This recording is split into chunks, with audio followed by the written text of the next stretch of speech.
right, today is many things, including the last day of Kyone Wolf's vacation. So presumably on Monday or Tuesday of next week, you'll start hearing her voice and introductions once again. I know you've missed them for 2 weeks. Meanwhile, we're also doing an unusual episode of The Nose. Usually The Nose is we have 3 people in studio with me, and we just we kick around a series of topics that we've kind of pre-vetted.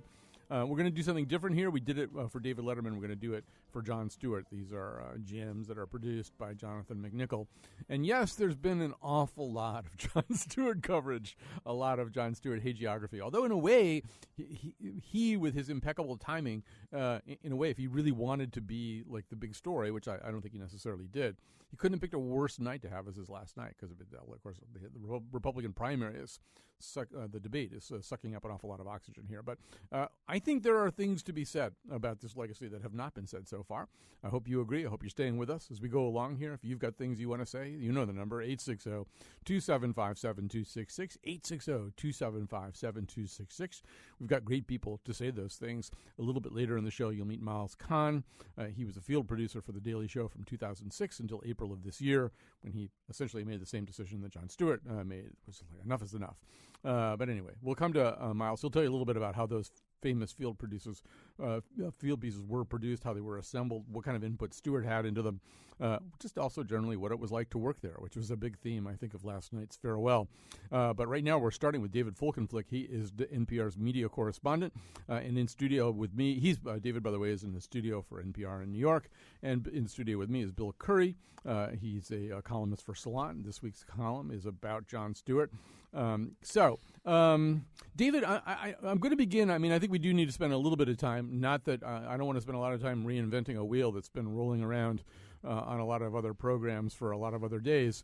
But we do need to spend at least a minute or two just talking about the way in which, for me, at a certain point watching The Daily Show, I suddenly realized, wow, what they're doing now is rolling out stories that their viewers don't necessarily know. In other words, political comedy on television for my entire lifetime consisted of a comedian coming on and jumping on a trope that was already out there, an idea that everybody already had. It was usually a pretty simple and basic idea. You know, Bill Clinton's a horny guy. George W. Bush is really stupid. What they were doing suddenly was something that I'd never seen, which was rolling out a fairly complicated story, a piece of legislation before Congress, a speech somebody gave, an incident that happened somewhere, introducing the audience to it, and then working it for laughs. And I don't know about you. I thought, wow, this is kind of revolutionary. I mean, a new news story as the basis for comedy. Yeah, I mean, look, they're field segments of the kind you're talking about. Sometimes they would be done by Stewart in studio. I can remember one. I don't even remember what year it was, but Stephen Colbert did one on, I think it was the council in Cary, North Carolina, not far from where I used to live in Durham, North Carolina. And they had passed something, I think, against adopting French or some such thing. And he goes there as a true red-blooded patriot, hopeful to prevent, the insidious influence of French seeping into America. I believe it must have been after the French didn't support us in the way that we wanted in Iraq. And, by the end of it, he's face down in a gutter drinking from, one wine bottle after another to try to get rid of all the French wine they had. The thing to me that struck me so much is I remember watching The Daily Show under Craig Kilborn, former ESPN host, who was always a bit of a wiseacre and a funny guy and who did a decent job with the idea of sending up the news while at the same time doing jokes about figures in popular culture. But he was much more likely to reach for those obvious Bill Clinton, is chasing skirts jokes. And it seemed to me that, Stewart took over a few years later, but with the contested 2000 election, with 9/11 ultimately, with the invasion of Iraq and with the financial crisis, there were major stories where he was addressing the topic that was front of mind, but doing it in ways that, peeled off all these layers of insipidity or all these layers of euphemism or all these layers of deflection or disingenuousness to get at oftentimes what the stories were about past the rhetoric, and do it in very funny ways. He would always say, I'm just a humorist, but he was a humorist with a point, sometimes ideological, more often than not just intended to puncture the pompousness and the gasbaggery that was happening. And to me, that was what was memorable. I was like, my God, this guy's doing something very different here. And I think you really started started to see that first off in those 2000 elections. Yeah, but sometimes the top of the show piece, he'd explain something like LIBOR or some like really complicated thing. Oh yeah, and then insist that there was something actually funny about it. So Bill Curry, I know one of the things that you feel as though, in some ways, the two-party dialogue broke down around a lot of things. That the Democratic Party, I mean, particularly around 2003, the invasion into Iraq, they really weren't an opposition party in the way of a traditional opposition party. One of the things you say in your piece, I think, is that Stewart wound up doing what theoretically might have been their job. I would say lots of things were happening at the same time, and one of which was the boiling of public anger that he was tapping into.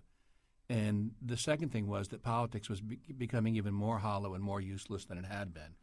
And people who hated 30-second ads applauded politicians for tweeting, which uses half as many syllables, and everything was reduced to messaging and sloganeering. And one of the things he was doing, he was not just he was not just creating a new role for comedians. He was taking on a role that progressives no longer were playing. He was making reasoned argument. It was the part of him not just that went back to his comedy cellar friends, but to Mark Twain and Voltaire and Joseph Heller, and really planting the flag and trying to show you not just that these people were pompous, which all political humor had done, but that they were lying, and not just that they were obscuring things, but what it was that they were obscuring. And he was doing it at a time when people who might otherwise have done so were tiptoeing around everything. And so it became incredibly important.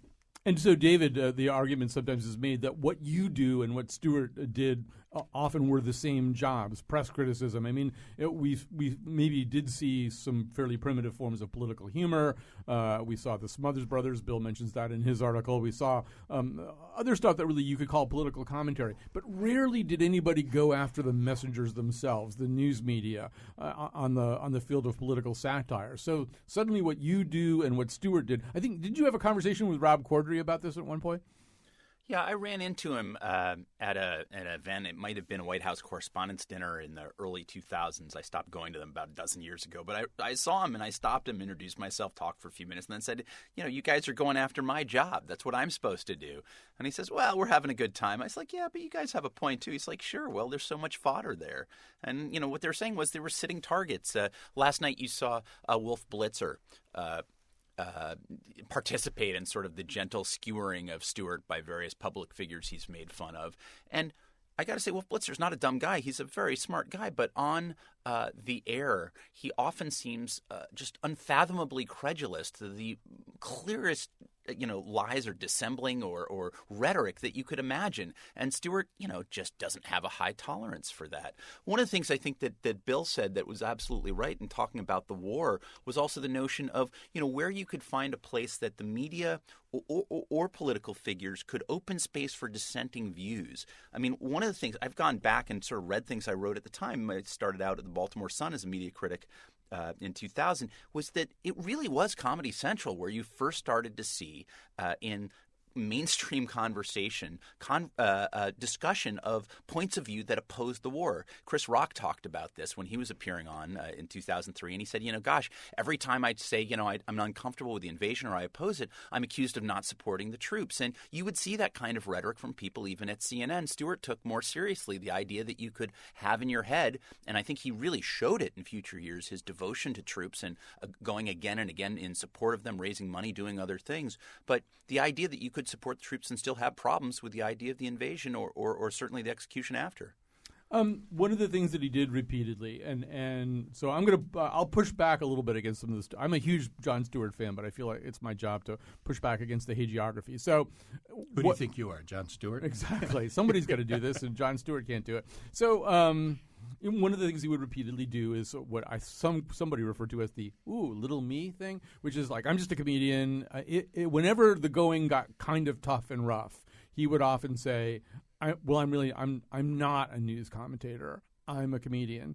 And you could argue, Bill, that he was trying to have it both ways, right? Making really substantive points about news, and then every once in a while darting back behind the comedian shrubbery. Was that okay to do? Pretty much, I think. It just, yes, it's a dodge. It's not a really big dodge. he's been called on it many times. And my thought always is that it's partly true. You know, when he said to Tucker Carlson, you know, the lead-in show to mine is puppets making crank calls, that it is amazing that he himself must have been many times privately amazed that he was filling two roles, one of the press, of the critical press, as you said, and also of political leaders. He was actually filling in for both the politicians and the press, doing what they were supposed to be doing. I love the close of his show. The last line, you know, if you smell something, say something. It was the perfect end. The overarching theme was hypocrisy. And as I said, he not only wanted to unveil it, he wanted to clarify what was being obscured by it. And so, you know, the first is the press role, the second is the political role. Nobody was doing either. And the fact that he was doing it as a satirist and often not even as just a very broad comedian, I think that is some legitimate cover in space, and I think that does hold him to a somewhat different standard. So he used it as a dodge, but it was kind of a legitimate dodge. David, I know you have some thoughts about this as well. Sure. I mean, it's interesting. I've talked to people, including Glenn Beck and Rush Limbaugh, over the years, and I've participated in some ways. I once posed that very question to Bill Maher, of HBO's Real Time, when he was speaking at the Hearst Corporation some months back. And I think it's a perfectly valid question.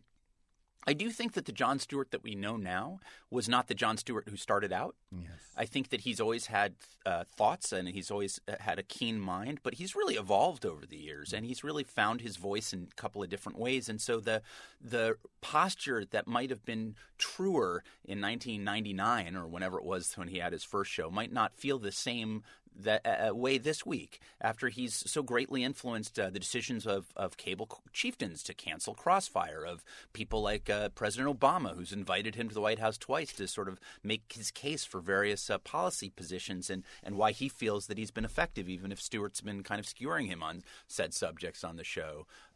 I don't, for example, think that he's such a political figure or such a journalistic figure that it's outrageous that he met with the president to talk about these things. After all, the president's met with columnists of both liberal and conservative persuasions, and I don't think it renders them incapable of doing their jobs.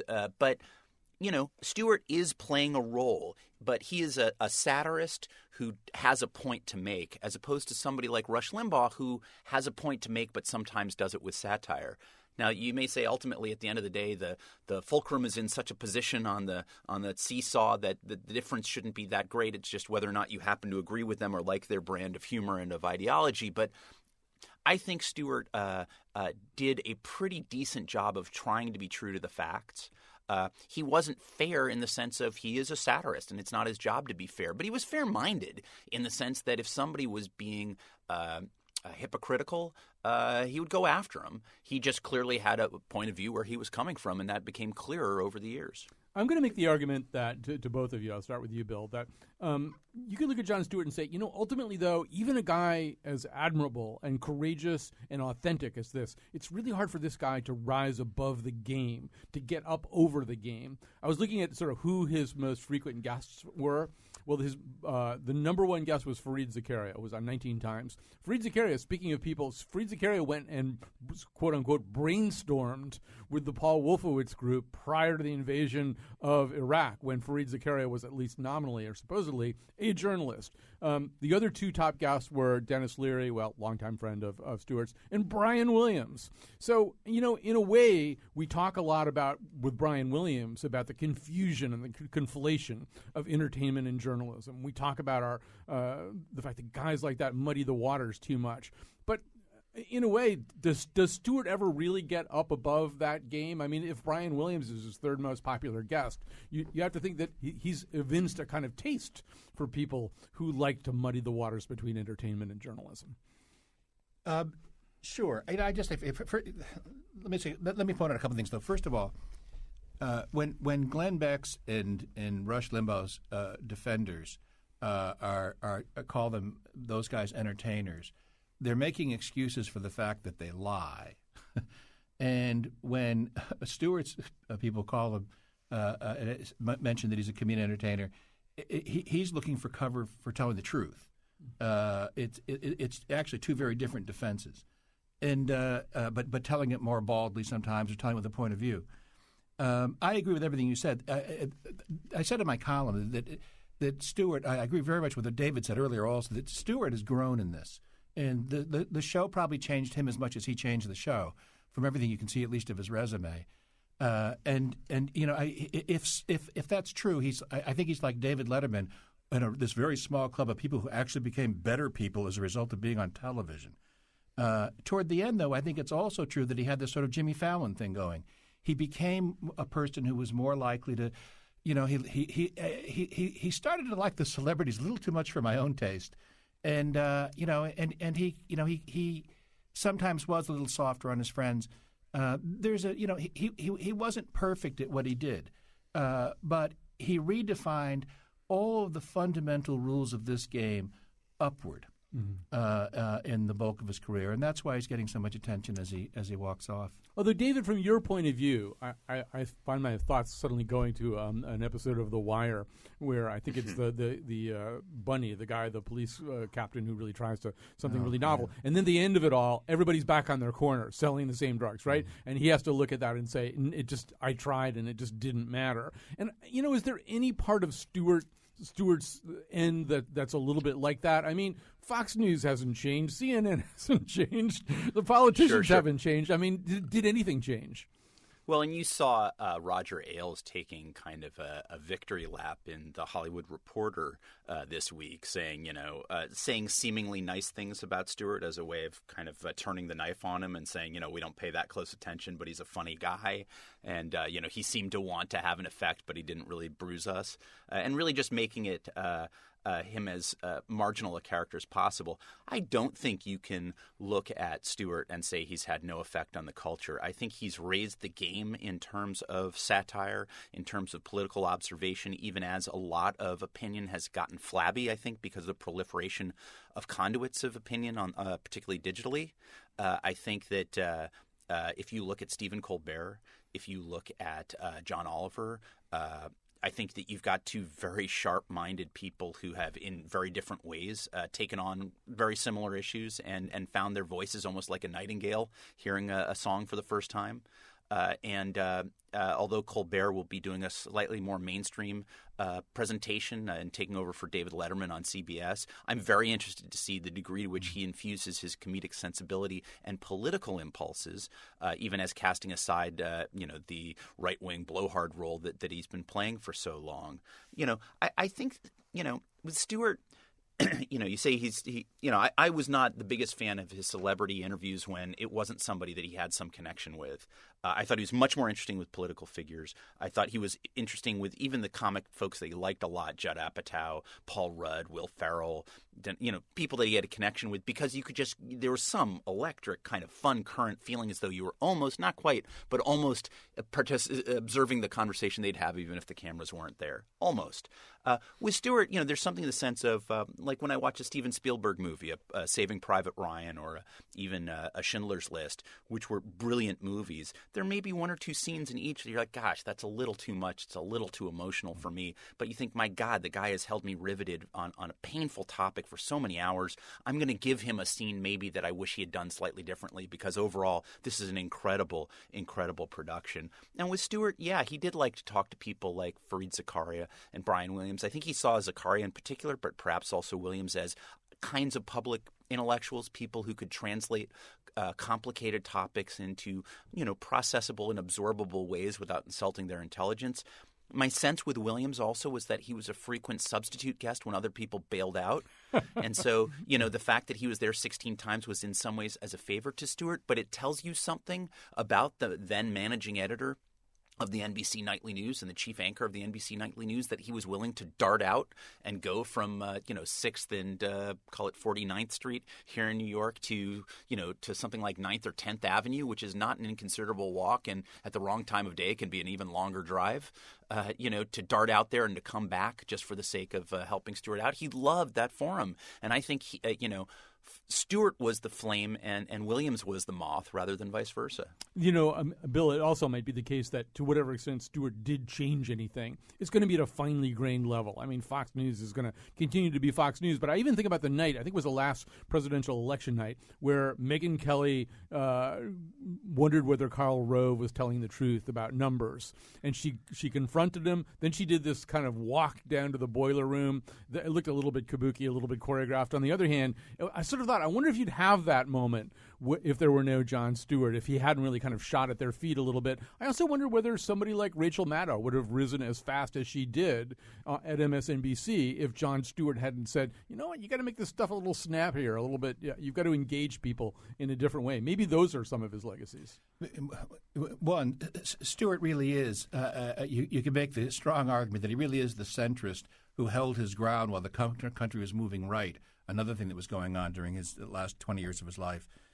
He's the guy who voted for George Herbert Walker Bush because he seemed like a decent person. And that issue of hypocrisy has been at the center of it.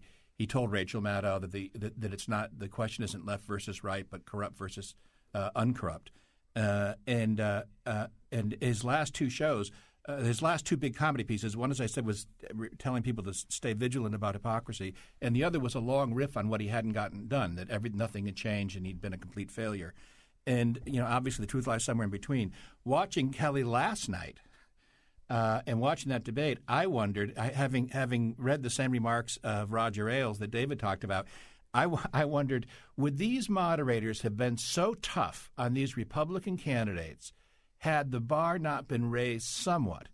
If you watch the earlier debate, as I also did, I have no life, they were doing it pretty much the old way, just cheerleaders for the audience and for the candidates who were there, not asking anybody a hard question, being utterly formulaic. But when they got to the big show that night, certainly Wallace and Kelly and Breyer, all three of them asked very, very tough, pointed questions.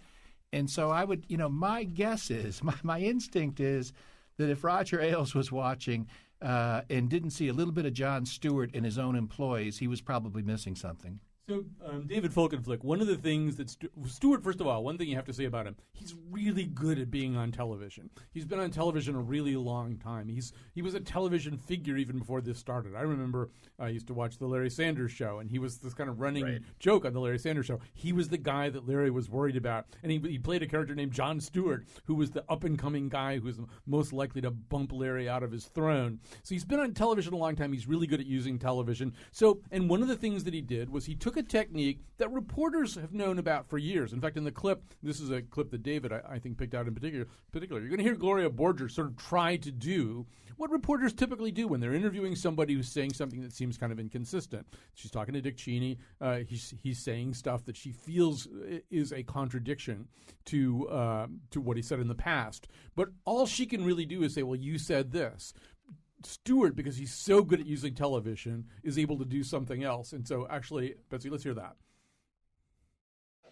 One thing we had is the Czech intelligence service report saying that Mohammed Atta had met with a senior Iraqi intelligence official at the embassy on April 9th, 2001.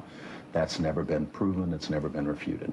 For the record, the 9/11 Commission said of the alleged Iraq-Atta encounter or meeting, we do not believe that such a meeting occurred.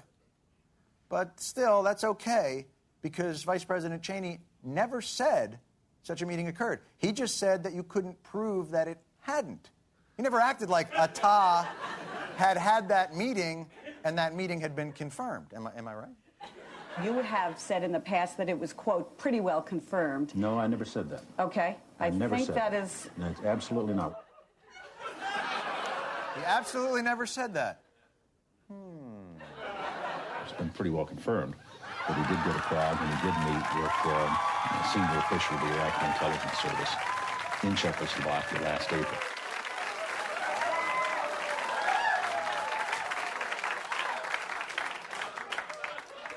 Mr. Vice President, I have to inform you, your pants are on fire.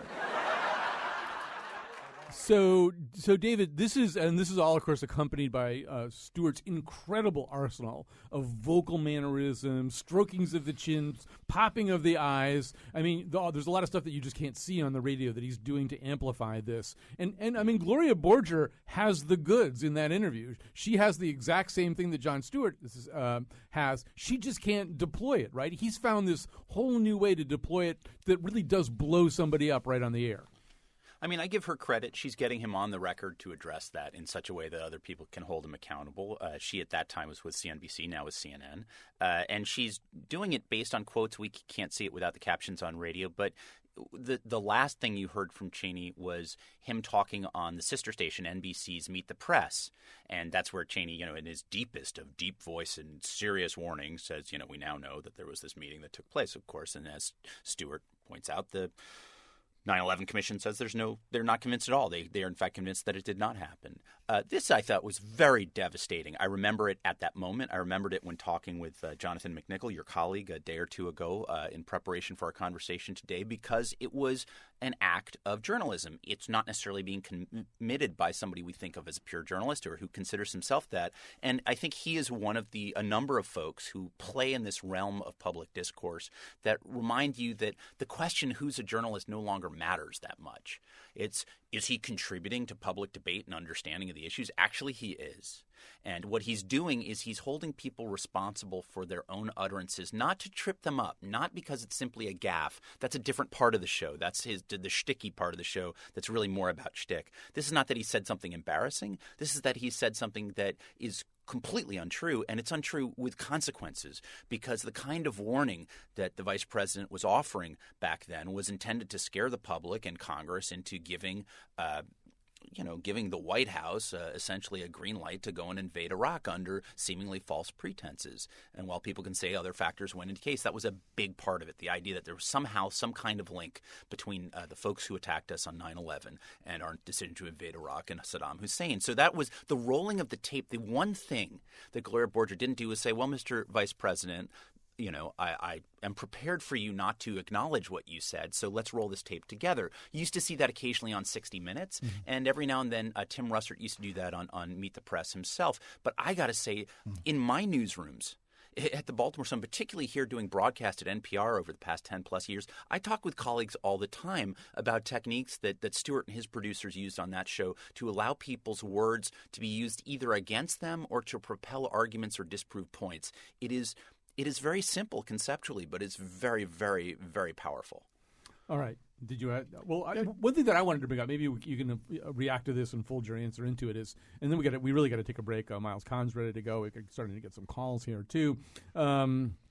Is that the other thing that Stewart brought to this that the Gloria Borgers and even the Mike Wallaces of the world can't bring is this incredible vernacular style of delivery. I mean, first of all, I think this show also broke a barrier by being, I think, probably the first late night show where it was sort of understood and planned that the host would drop like 10, 15, 20 F-bombs and MF bombs and everything else over the course of the night, and they would all be bleeped out, but everybody would know what was being said. That he also used kind of the vernacular of the younger generation that watched him, so everything was kind of, oh, snap! He was always sort of like a little bit hipper than most people his age in a way of sort of being able to bring that stuff in. And then this huge repertoire of comic skills, ways he used his voice, ways he used his face. I mean, having that and then the kind of goods that David's talking about right there, it really is a devastating 1-2 punch, more even maybe than the sum of the two parts.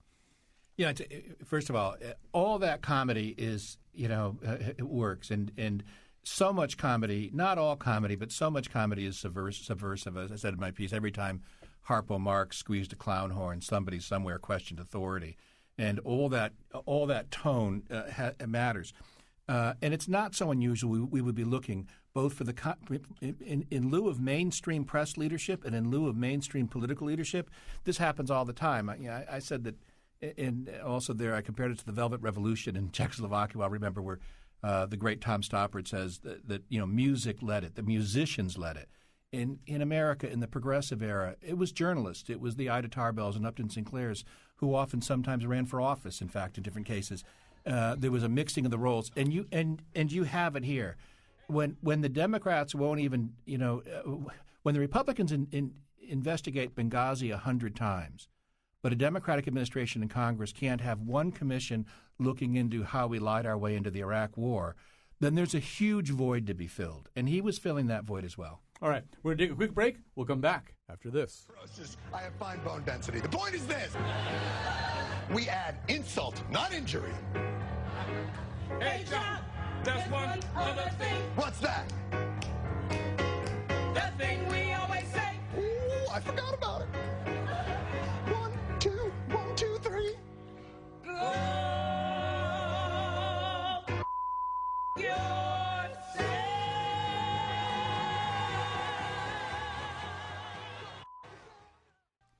All right, we're talking about Jon Stewart, and we've been talking to David Folkenflik. He's in one of the NPR studios in New York. He is NPR's media correspondent. Bill Curry is playing the part of Bill Curry on today's show. He's a columnist for Salon, wrote about Jon Stewart this week. We're also going to add to the conversation Miles Kahn, who's probably one of the few people who attended last night's party who's up right now at 1 o'clock. But congratulations. You're full of coffee and Pedialyte. Yeah, no, I'm not going to lie, I'm still feeling it a little bit. All right. So Miles Kahn, field producer for The Daily Show from 2008 to April of this year. Maybe one of the things that we can do is, before we even talk to Miles, is let you hear a little bit of his work. So we're going to play a clip from a segment called Last Gay Standing. This is a clip in which Al Madrigal went with Miles to the South, to Alabama and Mississippi, the pretext being which state would be the last state to confer some basic rights on gays, which state was the most virulently and viciously anti-homosexual. And we'll play a little of the piece, and then maybe Miles can tell us a little bit about how something like that gets put together. In this corner, from the state that still has segregated sororities, Alabama lawyer Doug Jones. With regard to same-sex marriage, Alabama will be the last state to ratify, if we ever ratify. And in the other corner, from the state with a Confederate flag, inside their own state flag, Mississippi columnist Slim Smith. Mississippi will be last, and we'll get there kicking and screaming all the way. I wish it weren't true, but it is. Time for a good old-fashioned intolerance off. We passed a constitutional amendment that said not only can you not have same-sex marriage, you can't have any form of civil union that looks like a marriage. Mississippi was the last to ratify the 13th Amendment, which outlawed slavery. That's impressive. Alabama's Constitution mandated separate schools for white and colored students. It still does. Did you say colored? Yeah. Oh, yeah. This is going to be tough? It's going to be tough. Where does Alabama stand on sodomy? It's a Class A misdemeanor in this state. In Mississippi, it's a felony. Are you serious? Yeah. I'm surprised a gay couple can get a fishing license in Mississippi, let alone a marriage license. You say a fisting license? Fishing license. Oh, that makes sense. Okay. All right. I just rewatched that half an hour ago, and I'm laughing yet again. So, Miles Kahn, these pieces are really interesting. They're done with a correspondent. There's, at least to the watcher, less of an involvement by Jon Stewart himself than one sees with anything else that's on The Daily Show. So how does it evolve? Where does a piece like that come from? How much of the Jon Stewart thumbprint is actually secretly there? John certainly has his thumbprint on everything that goes on that show. There's really nothing that doesn't go through his filter before it gets on air. He is extremely involved in every aspect of that show. That said, the field pieces in the field department where I worked for about 9 years, we were a tad more autonomous because we're in the field, because I was in Alabama and Mississippi, and he can't rewrite jokes on the spot on location with me. So he was a big part of the process as far as approving the pitch and giving us notes on it and giving us direction and going back and forth. And, we go through a pretty strenuous outlining phase before we ever get into the field and really try to plan out our shoots before we ever leave. So John is a big part of that process as much as he can be, but, he has his day-to-day just putting the show on the air. So we have that. I always really liked the job because it gave us a little bit more autonomy, and then we'd come back, and then that autonomy could maybe bite you in the ass if John didn't like what you came back with. And then we spend a lot of time trying to fix it in the edit, or he's happy, and then everybody's happy. That particular piece came from Nate Silver, who we did interview in the piece. I guess he had kind of done some sort of statistical analysis of which state would probably be the last to approve of gay marriage legally. And we just thought we'd have this sort of fun. Let's look at both states and let's see who's more intolerant. And we didn't play that part of it, but Nate Silver clearly agreed to be smacked around a little bit comically in the piece too. He's a good sport. Yeah. We've shot with him several times. So David Folkin, look, I just want to ask you how these pieces sound to you. They really are kind of different from the rest of the Stewart show, and in a way, so much of Jon Stewart's thing was often to bring somebody pretty powerful on the air towards the end of the show, and then maybe go toe to toe with them, maybe cuff them around a little bit, maybe not. These are sort of different. A lot of these pieces, they actually involve the average person in a different way, and part of what's going on with the audience is the audience thinking, really, you got somebody to go along with this? I mean, it feels like a different style of commentary somehow. Or does it strike you, David, as just part of the whole in a way that connects pretty well to everything else? Well, it's part of the idea that stretching the conceit that somehow this is a Bizarro World newscast. Right, so you've got the Bizarre World anchor and Jon Stewart, and then the correspondents themselves, who are seemingly neutral truth seekers, but actually could be pretty randy self-aggrandizers if it's Jason Jones. There was a phenomenal piece Asif Manvi did with in some ways a relatively small potato, right? A local Republican Party official in North Carolina who said increasingly objectively racist things, and at a certain point just arched his eyebrow at the camera and finally said, "You do understand I can hear you, right?" Yes. And, there was another one where I can't remember who it was. It might have been Jason Jones. It might have been someone else. It was a brilliant piece about these guys protesting. The union was protesting something, I believe, in Nevada, and it turned out that was Asif, yeah. May I just salute you? That was one of the best pieces I remember in years, and it was a great piece. Hey, let me let you set it up. Well, yeah, no, that was a surprise. You sit down with a guy and you design a piece and you think it's going to work, and it worked much better than we thought because the whole idea was that the local union was paying non-union people to protest on their behalf on the street, to walk around with signs, and that was just so egregious to us on its face that you couldn't even get your paying members to go and protest, and that you're paying non-union people the minimum wage with no breaks in the sun in 100-degree weather to protest. So you organized them. We kind of did in a way, actually. We ultimately got better pay after that. But, yeah, we sat down with the union guy. The first half of the interview was talking about how great the union was. But why do we need a union? Why is it great? Kind of had him kind of extol the benefits of what he does. And then Asif leaves the interview. He goes down to see these guys, learns that they're non-union guys, comes back and sits down and says, "Hey, we got to go straighten out that protest down there. They're non-union guys." "Oh, I know." "Wait, you know?" And then we catch him in this fun little circle, and he was sadly unprepared. And he was like Nixon, like flop sweat on this guy. It was fantastic, and it also. Let me just salute you also. This is something where you're going after unions, seemingly one of these, sacred cows of the left. And, you're exposing hypocrisy, and yet it's hilarious. I mean, it was one laugh after another. So that's in some ways the best of what you guys can do in the field reports, it seems to me. Yeah, we always strive to kind of find stories that attacked anybody. It wasn't about just attacking right wing, anti-gay people. It was about when there's hypocrisy in a union world. That anything was game as long as there was something that was egregious or outrageous. That's kind of what we went after, any topic. So whenever, I think we always brush up against this idea that we're this liberal bastion or this democratic voice, and I say, well, it's not really true. If you really look at our track record, I think that we're critical against things that we're critical against, but it's not a political, ideological show in that sense. Bill Curry, this isn't a tradition. We've talked about the fact that what The Daily Show did, at least at the top of the show every night, is take something that was a pretty neutered thing. Saturday Night Live, it was set up, punchline. There really wasn't a whole lot of meat to their political criticism. That for the most part, political humor on television has never really been as meaty as Jon Stewart Stewart and The Daily Show made it. This is sort of another tradition, right? Found comedy.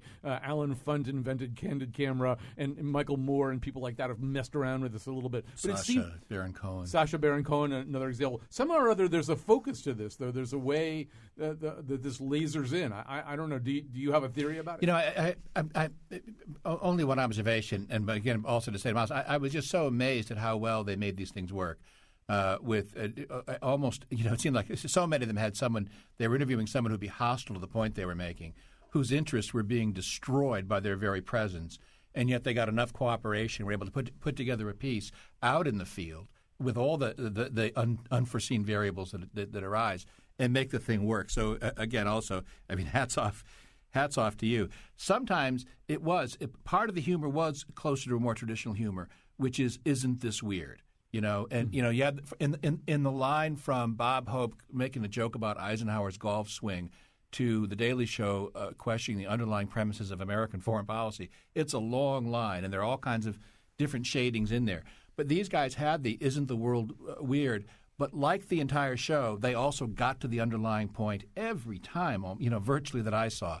It was never just, "Isn't this person pathetic?" It was never just making fun. There was always a genuine political point to be made beneath it. We got to grab a break here, but before we do, Miles, there's one thing that I was trying to think of some ways in which Jon Stewart is underrated, and it's with all the encomia being heaped on him the last few weeks. It's kind of hard to do that. But one of the things that a lot of the correspondent pieces involved, a field piece maybe at the end, you'd see the correspondent at the desk with Stewart, and then there were of course other correspondent pieces or contributor pieces where just somebody would come to the desk with Stewart, whether it was John Hodgman or somebody else. And at that point, Stewart had to switch to straight man. Here's this guy, this superbly equipped comedian who really, earlier in the show, I was just talking about the skill level as a comic that he has is just really almost possible to ignore sometimes because of the important points that he's making. But then he would just become Stephen Colbert's or Steve Carell's or Samantha Bee's or Kristen Schall's straight man, and he was really good at it. Is that something that were people around the shop kind of aware of that? Yeah, no, I think even John, and I can't speak for John, but I think it could be frustrating for him at times. He wanted to have fun with the joke. He wanted to have every part of that joke as well. Like he wanted to be in on the game, and so he knew how to play the straight man brilliantly, and he was great at it. And I think sometimes I would see it where I think he'd be frustrated that he couldn't also deliver the punchline. He had to be the fed up guy. But he knew his role in those bits. He knew that's how the bit had to work. He's a studied comedian. He made it work. I will never forget at the end of one of Colbert's pieces, Stewart asking some kind of very idealistic sounding question, and Colbert looking at him and saying, "John, you are adorable." All right, we have to take a quick break. We'll come back after this.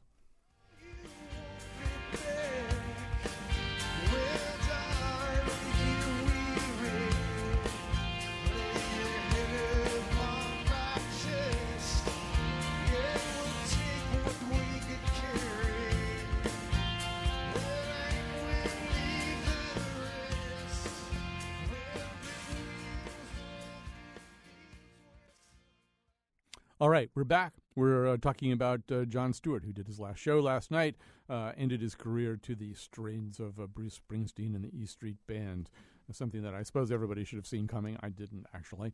All right, so David Folkenflik, I know you want to talk a little bit about Stewart's Studio of Rembrandt, this kind of idea that Jon Stewart, in addition to everything else, as he leaves, he's walking away from this comedy diaspora that is just spread out in a lot of different places, that he's actually built up a style of comedy that's now going to take seed in lots of places, right? Well, from hagiography to diaspora, I guess. Look, I think one of the amazing things about him is he's been a tremendous cultivator of talent. You look at people who have arisen and done well. It's Stephen Colbert, perhaps first among equals, really his peer in all ways. Steve Carell, a tremendous talent who decided not to do political satire but become a comedic force in Hollywood and really did tremendously. Ed Helms similarly. But John Oliver, in some ways, Trevor Noah, a new face and voice for most Americans, and I'm interested in seeing how he does. But Oliver in some ways has replaced Jon Stewart or succeeded Jon Stewart in a different venue, slightly different format. As he joked with Stewart last night, it really takes 18 to 20 minutes to tell a joke, and what's this thing called a commercial? Because, of course, HBO allows him to go on whatever length rant he wants, and there's no fear of being interrupted. But Oliver, I think, doing a tremendous job that is simpatico with what Stewart was trying to do.